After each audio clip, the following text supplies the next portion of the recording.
Territory ہے, اس territory میں کوئی اور داخل نہیں ہو سکتا. So it's more of power جو کہ ایکچولی ایک دوسرے کے خلاف کو ایک دوسرے کے خلاف کرتی ہے. دین سم ٹائمز اسی پاور کے اندر جب آپ دیکھتے ہیں کہ کچھ لوگوں کو فیسلٹیز اللہ تعالیٰ کی طرف سے بلیسنگ آف لائف جو ہے وہ زیادہ مل جاتی ہے, تو وہ آپ کے اندر ایک جیلسی کا جو ہے وہ ایلیمنٹ کریٹ کر دیتی ہے. اور جیلسی الٹیمیٹلی پھر لڑائیوں کی طرف, تانے تشنے کی طرف.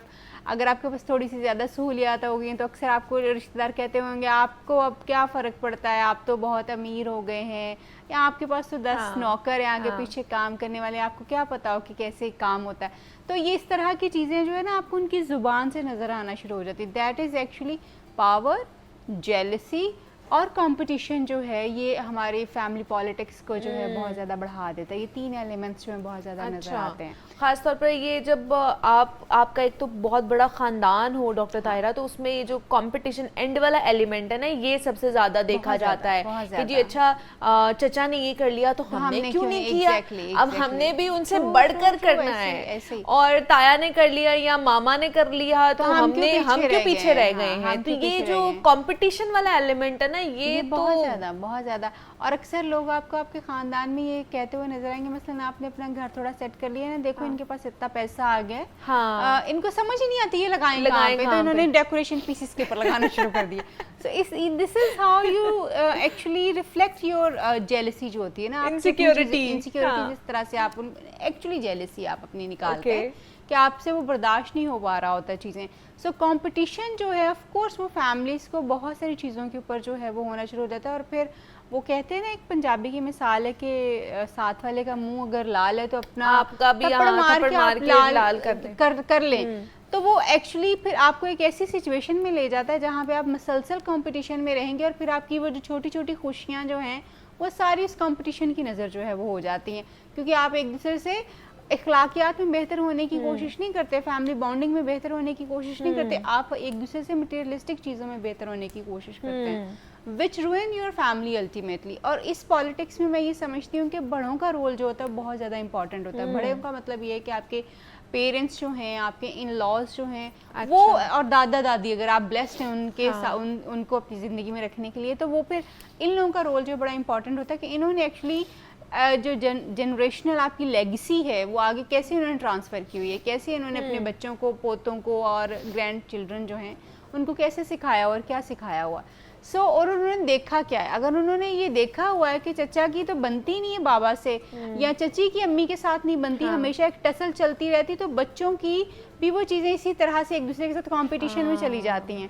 اور پھر کئی دفعہ کمپٹیشن آپ نے سنا ہوگا, مائیں جو ہیں اپنی زبان سے بیان کر رہی ہوتی ہیں کہ تمہارے چچا کا بیٹا تو اس طرح سے, چچی کی بیٹی تو اس طرح سے ہے, وہ یہ کرتے ہیں وہ کرتے ہیں, اور پھر وہ کمپٹیشن آپ کو بچوں میں آٹومیٹکلی آپ نے انگرین کر دیا ہوتا ہے. آپ بے شک جو ہے وہ یہ نہ کریں کہ جی آپ نے ان کو سکھایا ہے, مگر آپ ان کو کیونکہ وہ دیکھ رہے ہیں, وہ انوائرمنٹ میں آپ نے کریٹ کرنے کیا ہوا ہے نا ویسا, اس کی وجہ سے پھر فیملی جو ہے وہ فیملی یونٹ نہیں بنتا, ایک کمپٹیشن والی جو ہے نا وہ ٹیم بن جاتی ہے, جس میں مثلاً ہر وقت ایک کانسٹنٹ جو ہے پالیٹکس چل رہی ہے, کانسٹنٹ جو ایک کمپٹیشن چل رہا ہے, اور جیلسی جو ہے وہ, اور رشتے داریاں ختم ہو جاتی ہیں, رشتے نہیں پنپ پاتے. آپ دیکھو کہ ہمارا فیملی سٹرکچر جو ہے پہلے بہت خوبصورت ہوتا تھا, اب ہم بہت خراب ہو گئے ہوئے ہیں. لیکن اس خرابی کے اکثر لوگوں کو یہ لگتا ہے کہ آج کل کا جو فیملی سسٹم ہے بہت زیادہ خراب ہو چکا ہوا ہے. بالکل ہوا ہے, کیونکہ اب لوگ جو ہیں بہت الگ الگ ہو گئے ہیں. مگر اس کے ساتھ ساتھ ایک اور چیز جو ہے بہت زیادہ پرومیننٹلی دیکھی گئی ہے کہ اب لوگوں سے اتنا مطلب بھی نہیں رہا. مطلب رہنے کا مطلب یہ ہے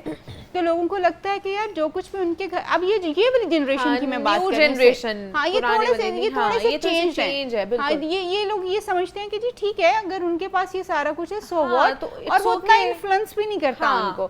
تو میں یہ سمجھتی ہوں کہ یہ والے جو کانسیپٹ ہے نا, اگر ہم اس کو بہتر طور پہ اپنا لیں اور اس میں فیملی ٹائز کے اوپر جو فوکس کر دیں, مثلا ہم نے اپنی فیملیز کو اسٹرانگ کرنا ہے, ہیونگ دس کانسیپٹ کہ ان کے پاس جو ان کا ہے وہ ان کا ہے, ہمارے پاس جو ہمارا میرا ہے, ہاں میں اس کو ارن کر کے بہتر کر سکتا ہوں, ان کا میرے پاس نہیں آ سکتا اور میرا ان کے پاس نہیں جا سکتا. تو پھر آپ دیکھو گے کہ وہ جو ٹائم ٹو ٹائم ملنا ہے, ہفتے بعد, مہینے بعد, وہ بالکل ویسا ہی ملنا جلنا ہوگا جیسے ہم کہانیاں سنتے تھے کہ جی دادی کے پاس بیٹھ کے اتنے یہ پھر آپ وہ فیملی کانسیپٹ جو ہے وہ ڈیولپ کر سکتے ہیں, اور اس کی ضرورت ہے. بہت امپورٹنٹ ٹاپک آپ نے آج چھیڑا ہوا ہے کہ بیسیکلی ہمارا فیملی سسٹم جو ہے اس کو دوبارہ سے ریسٹرکچر کرنے کی ضرورت ہے. ٹھیک ہے. اور جب میں یہ بات کرتی ہوں کہ اس کو ریسٹرکچر کرنے کی ضرورت ہے تو اس کا مطلب یہ نہیں کہ آپ نے اپنی ٹائز کو کمزور کر دینا ہے, آپ نے اپنی دادی دادا ماں باپ کی اہمیت کو کم کرنا ہے. نو, آپ نے ان سب کو ساتھ لے کے چلنا ہے کیونکہ وہ ہمارا ایکچولی ٹریجر ہے, وہ ہمارا خزانہ ہے. بالکل. ہم اپنے بڑوں کو پیچھے چھوڑ کے خود کبھی بڑے نہیں ہو سکتے, لیکن ایٹ دا سیم ٹائم آپ نے ہر رشتے کو اس کی جگہ کے اوپر رکھنا ہے. کیونکہ آپ یہ دیکھو کہ ہمارے رشتے خراب کیوں ہیں. ہمارے یہاں پہ یہ بھی ایک ہوتا ہے نا, اب جیسے آپ نے کہا کہ ہر رشتے کو اس کی جگہ پہ رکھنا ہے. ہماری فیملی پالیٹکس میں کیا ہوتا ہے, اچھا جس کے پاس زیادہ پیسہ ہے نا اس کو زیادہ عزت ملتی ہے. ایگزیکٹلی. ایون دو کہ گھر میں اگر آپ کے 4 بیٹے ہیں نا, تو جو بیٹا آپ کا زیادہ کما رہا ہے نا اس کو زیادہ عزت ملنی ہے, جو بیٹا نہیں زیادہ کما رہا ہوتا اس کو اتنی عزت نہیں ملی جاتی. یہ فیملی پالیٹکس کا حصہ ہوتا ہے. یہ ہوتا ہے بالکل. اور یہ اتنے کیسز آتے ہیں منیبہ کلینک اور اس سے بہن بھائیوں کے اندر آپس میں بہت جھگڑا ہو جاتا ہے. ابھی ریسنٹلی میں بلکہ کیس رپورٹ کروں گی کہ ایک بچی آئی تو وہ شی سیڈ کہ میرا ہسبینڈ جو ہے, کیونکہ وہ بھی اسٹرگلنگ فیز میں تھا, تو ہماری شادی ہو گئی. شادی ہو گیا کیونکہ وہ پڑھا تھا بہت اپنی فیملی میں سارے سبلنگس میں سے. تو میری مدر جو تھی ان کو, مدر ان لاء کو میں خود نہیں پسند تھی اتنی زیادہ, حالانکہ انہوں نے مجھے خود بیاہا تھا. تو وہ ان کی چیزیں جو ہے نا میرے ساتھ بہت زیادہ ٹسل میں رہتی تھیں.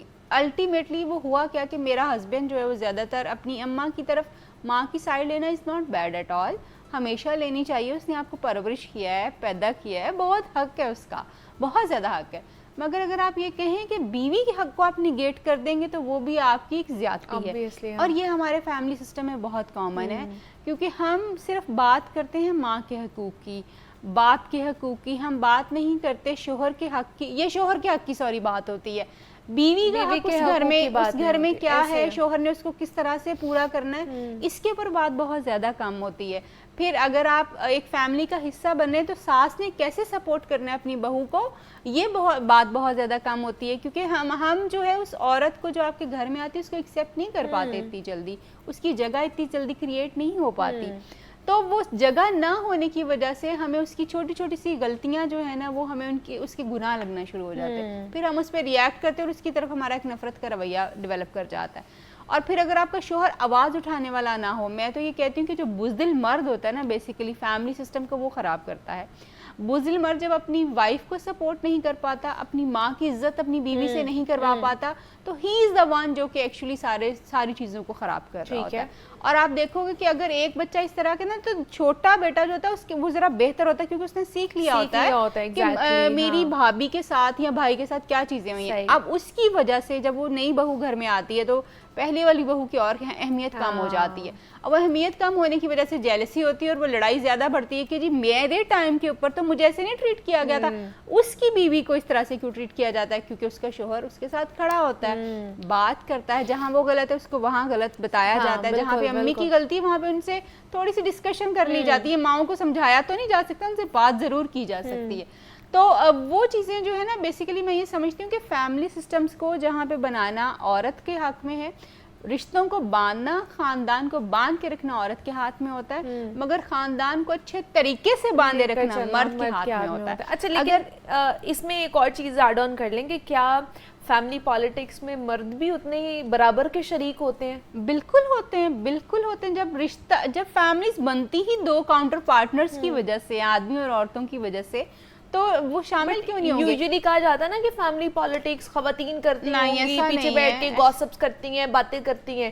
مرد بھی کوئی گوسپ آپ تک پہنچ رہی ہے نا فیملی کی, آپ اس گوسپ کو ختم کیوں نہیں کر رہے ہیں, آپ اس میں اپنا رول انٹروین کیوں نہیں کر رہے, آپ اس کو بڑھاوا کیوں دے رہے ہیں؟ یا اگر آپ کی بیوی نے آپ کو کوئی بات بتا دی تو آپ اس کو فوراً لے کے اپنی ماں سے لڑائی کیوں کر رہے ہیں؟ اور اگر آپ کی ماں نے اگر آپ کو کوئی بات بتا دی تو اپنی بیوی سے لڑائی کر رہے ہیں کہ تم نے میری ماں کے ساتھ یہ سارا کچھ کیوں. تو آپ کو تھوڑا سا معاملہ فہمی دیکھنے کی ضرورت ہوتی ہے. فیملی سسٹمز جو ہیں وہ معاملہ فہمی, مردوں کی معاملہ فہمی کی وجہ سے چلتے ہیں. چلے ایک کالر ہے ڈاکٹر طاہرہ, محمد آصف ہے, انہوں نے ہمیں کال کیا. السلام علیکم. وعلیکم السلام. کیسے ہیں, ٹھیک ہے آپ؟ جی اللہ کا شکر, ٹھیک ٹھاک. کیا پوچھنا چاہیں گے؟ اچھا میں یہ پوچھنا چاہ رہا ہوں ڈاکٹر طاہرہ رباب سے کہ بچپن میں ہم سنتے تھے کہ فلاں فیملی جو ہے نا ہمارے خاندان سے اناج رکھتی ہے, بغض رکھتی ہے, سنتے آ رہے تھے. مطلب اب یہ چیز ختم ہو گئی ہے کہ فلاں فیملی فلاں فیملی. اب یہ چیز ہماری مطلب یہ دیکھنے میں آ رہا ہے ہمارے مطلب کلچر میں کہ خاندان میں یہ چیز آ گئی ہے، فیملیز میں نا، انٹر فیملی، جس طرح آپ جو جوائنٹ فیملی سمجھ لیں، تو وہ اب چیز ختم ہو گیا کہ فلاں کہتا تھا فلاں کہتا تھا، اب وہ چھوڑ کے اب اپنی فیملی میں یہ چیزیں آ گئی ہیں. اس کی کیا وجہ ہے؟ یہ اسلام سے دوری ہے یا کچھ اور وجہ ہے؟ ٹھیک ہے کہ مطلب پہلے ہمارا ہوتا تھا کہ جو دور کے رشتہ دار یا اپنے خاندان والے، اب یہ کہ انٹر فیملی جو سارے چچا تائے یا آپس میں بہن بھائی ایک دوسرے سے بغض رکھنا شروع ہو گئے، یا ایک دوسرے کو کہنا شروع ہو گئے فلاں کیا کہے گا تو فلاں کیا سوچے گا. پتہ کیا بات ہوئی منیبہ، اوور دا ایئرز نا ہم نے رسپانسبلٹیز کا، میں یہ سمجھتی ہوں کہ شفٹ جو ہے نا وہ بڑا متوازن نہیں رکھا. آپ نے دیکھا ہوگا کہ خاندان میں ایک بندہ جو تھا نا وہ سب کی رسپانسبلٹی اٹھاتا تھا، خاندان میں ایک عورت جو تھی وہ سارا خاندان چلاتی تھی. وہ بہت اچھی چیزیں تھیں، میں ان کو غلط نہیں، اس وقت کا سسٹم ہی یہی تھا. لیکن وہ آہستہ آہستہ آپ نے دیکھا کہ خاندان میں کچھ بچے زیادہ پسے اور کچھ بچوں کو زیادہ جو ہے وہ سب نے نشانہ بنایا، اور الٹیمیٹلی اب جو ہم فیملی سسٹمز کی بات کریں یہ وہی بچے ہیں جو پچھلی جنریشن میں کافی زیادہ پسے ہیں. پسنے کا مطلب یہ ہے کہ ہر کسی نے ان کے اوپر ایکسپیریمنٹیشن کیا، ہر کسی نے اس کے اوپر روک ٹوک کیا، ہر کسی نے اس کو مارا ہے، ابیوز کیا، جیسے بھی جو بھی چیزیں ہوئی ہیں وہ انہوں نے برداشت کیا. جب اب اگلی جنریشن ان کی طرف سے بنی ہے تو انہوں نے اس چیز کو کر دیا کہ ہم نے کسی سے ملنا نہیں ہے، ہم نے کسی کے ساتھ یہ چیزیں نہیں رکھنی، کیونکہ وہ جو چیزیں پیچھے ہوئی ہیں کیونکہ ہم کولیکٹیو فیملی سسٹم میں رہتے تھے، وہ بہت اچھا تھا، اس کی بہت اچھائیاں تھیں اور اس کی بہت ساری برائیاں بھی تھیں، کیونکہ کوئی ایک جو پسنے پہ آتا تھا وہ بہت زیادہ پستا تھا، کوئی ایک فیوریبل ہو جاتا تھا وہ بہت زیادہ فیوریبل ہو جاتا تھا. سو اب وہ والی جنریشن جب اس وقت اپنا فیملی سسٹم ڈیزائن کر رہی ہے تو انہوں نے وہ پچھلی چیزیں کہ اس چاچا سے اس ماما سے اس لیے نہیں ملنا کہ انہوں نے اس طرح کی چیزیں جو ہیں وہ کی ہیں. سو دیٹ از وائی اب وہ چیزیں خاندان کی ہمیں اپنے خاندان میں نظر آتی ہیں. اکثر ہم یہ بات اب اکثر ٹی وی شوز کے اوپر یہ بات ہوتی کہ پچھلے جو جنریشن تھی اس میں بچے سب کے سانجھے ہوتے تھے، بہت اچھی بات تھی، بچے سب کے سانجھے تھے، پروٹیکشن سب کی ذمہ داری ہوتی تھی، ہر کوئی پروٹیکٹ کرتا تھا، بچوں کو غلط باتوں سے منع کرتا تھا اور اچھی باتیں ری انفورس کی جاتی تھیں. مگر ایٹ دا سیم ٹائم وہ اتنا زیادہ ہو جاتا تھا کہ بچہ اس سے سم ٹائمز بہت زیادہ سنیپ بھی فیل کرتا تھا. اچھا اب وہ تھا تو بہت اچھا کیونکہ پروٹیکشن ہر کسی کی ذمہ داری بن گئی تھی، بٹ وہی چیزیں جو ہیں اب اس والی جنریشن کے لیے ان ایکسیپٹیبل ہو گئی ہیں. آپ نے دیکھا ہوگا کہ اب چچا کی ہمت نہیں ہوتی کہ وہ اپنے بھتیجے اور بھانجوں کو کچھ کہہ دے، کیونکہ بھابھی اور بھائی فوراً مائنڈ کر جاتے ہیں. پھوپھیاں جو ہوتی ہیں وہ اپنے بھتیجوں کو کچھ نہیں کہہ سکتی، کیونکہ آپ نے وہ جو پیچھے آپ نے دیکھا ہے نا کہ میرے چچا نے یہ کیا تھا، میرے ماما نے یہ کیا تھا، اب وہ آپ نہیں اجازت دے رہے. سو پچھلے جو آپ کے ایکسپیرینسز ہیں، یعنی آپ کے اپنے چائلڈہڈ ایکسپیرینسز جو ہیں وہ آپ کے فیملی سسٹم کو بنانے میں بہت اہم رول پلے کرتے ہیں. اگر آپ کا اپنا ایک اچھا فیملی سسٹم رہا ہے، آپ جوائنٹ فیملی سسٹم میں رہے ہیں جہاں پہ لو اینڈ کیئر، تو آپ کے لیے آج بھی وہی بہت اچھا ہے. آج بھی آپ کے چچا سب کے آپ چاہیں گے کہ ہم سارے مل کر رہیں، لیکن اگر آپ کا یہ نہیں فیملی سسٹم پہلے اچھا نہیں تھا تو اب آپ کبھی بھی نہیں چاہیں گے کہ آپ جو ہے نا سارے جوائنٹ فیملی سسٹم کے ساتھ رہیں. آپ کہیں گے کہ ہم نیوکلیئر فیملی الگ رہیں جب بھی ہماری شادی ہو یا ہمارے بچے ہوں. تو یہ جو آپ ایکسپیرینس اپنے بچپن میں جو چیز کر رہے ہوتے ہیں، جو ٹرامیٹائز آپ بچپن میں ہوئے ہوتے ہیں نا، وہ آپ چاہتے ہیں کہ ہمارے بچے نہ ہوں یا ہمارے ساتھ آگے جا کے فیملی کے ساتھ وہ چیزیں نہ ہوں. تو ڈاکٹر طاہرہ رباب نے ہمیں جو جوائن کیا تھا، فیملی پالیٹکس کے اوپر ہم بات کر رہے تھے. Doctor Tahira thank you so much, آپ آئی اس کے اوپر بات کی ہے. میں نے یہاں پہ ایک چھوٹی سی بریک لینی ہے، ملتے ہیں اس بریک کے بعد.